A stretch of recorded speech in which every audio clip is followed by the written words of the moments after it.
You probably spend a lot of your day doing things you didn't choose, meetings you didn't ask for, emails that were never urgent, hours of low-grade busyness that leave you exhausted but strangely empty. And at the end of it, a quiet voice asks, is this really what humans are supposed to be doing? The real answer is far stranger than you think. Because for the vast majority of human existence, your ancestors did almost none of what you do today. No commutes, no spreadsheets, no inboxes, and yet the evidence suggests they weren't bored, listless, or miserable. In fact, some researchers argue they had something you've been quietly chasing your entire life without ever knowing what it was called. Here's what they actually did. Your ancestors woke up without an alarm, not because they were lazy, because the human body, left to its own rhythms, wakes naturally with light. Anthropologist David Samson has spent years studying sleep patterns in small-scale societies and hunter-gatherer groups still living close to ancestral conditions. What he found is that these groups typically sleep between 6 and 7 hours per night, falling asleep a few hours after dark and rising with the sun. Not the 8+ hours modern sleep science recommends, and not the fragmented, anxiety-soaked sleep most of you know. Just clean, unbroken rest, governed entirely by light and darkness.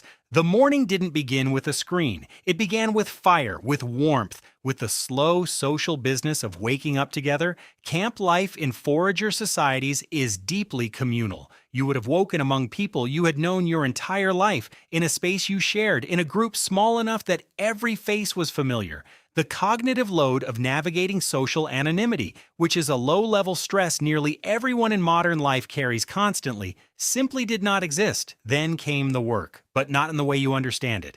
Anthropologist Marshall Sahlins caused a quiet uproar in 1966 when he presented what would become one of the most debated papers in the history of his field. He called hunter-gatherers the original affluent society, not because they had possessions, but because their needs were genuinely met. Sahlins analyzed time-use data from forager groups across multiple continents and found that the average person spent somewhere between 3 and 5 hours per day on what could be called productive labor. Hunting, gathering, preparing food, making tools, 3 to 5 hours, and then they stopped.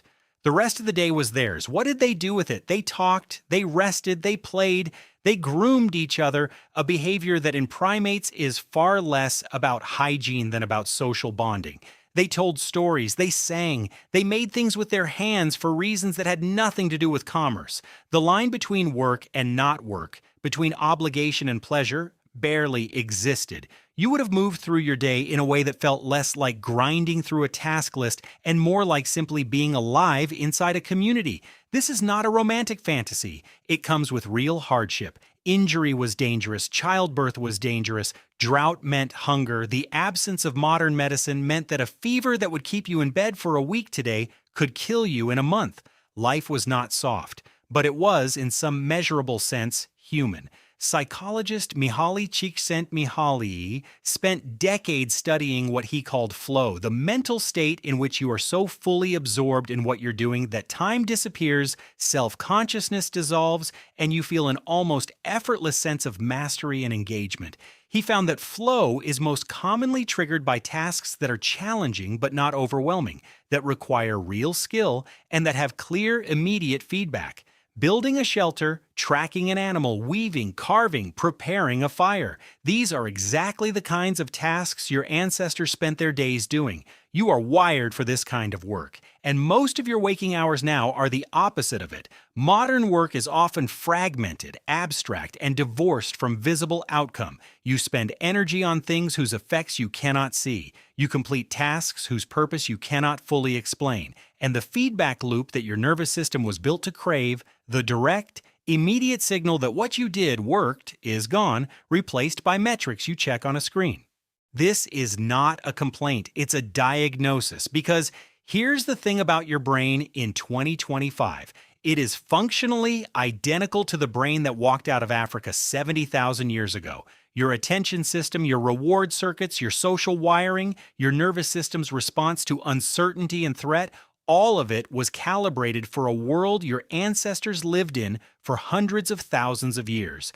The mismatch between that brain and the environment you now inhabit is one of the most significant and under-discussed facts about modern human experience. Primatologist Robin Dunbar's research offers another window into what ancient daily life was organized around. Dunbar famously proposed that the human brain evolved not to solve abstract problems, but to manage social relationships. His research on group size in primates suggests that the cognitive limit for stable human social connection is around 150 people.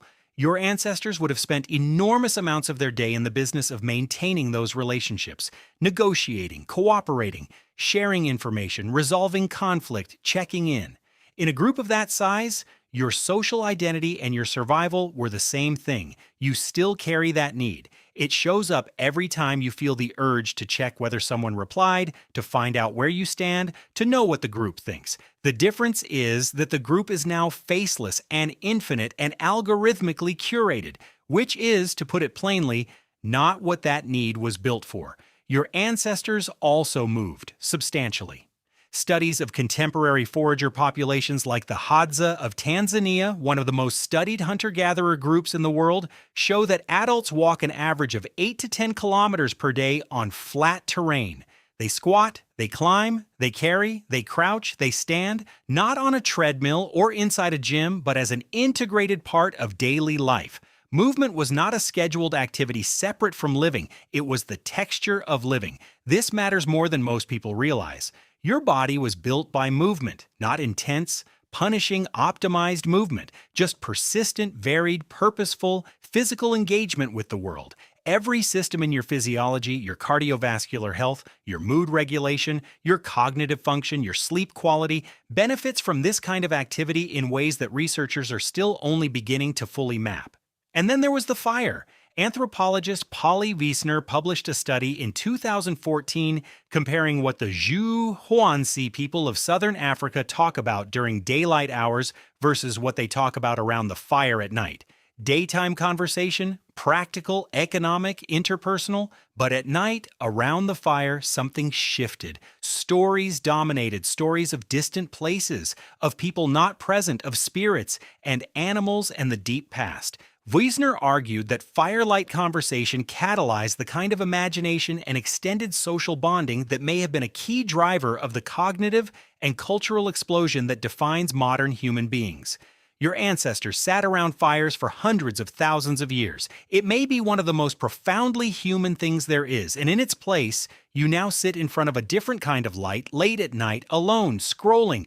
None of this is to say you should abandon the world you live in. You can't. And most of what modernity offers, medicine, abundance, the absence of existential physical threat, is not nothing. It is, by many measures, extraordinary. But the question is worth sitting with. What did ancient humans actually do all day? They did the things your nervous system still longs for. They moved. They made things. They belonged to a small group that knew them. They rested without guilt. They told stories in the dark. They did real work with their hands and saw it completed before them, and then they stopped working and called the rest of the day their own. Tonight, when the work is done and the screen is the only thing left, notice the pull. That quiet restlessness, the sense that something is missing without quite knowing what, has a name now.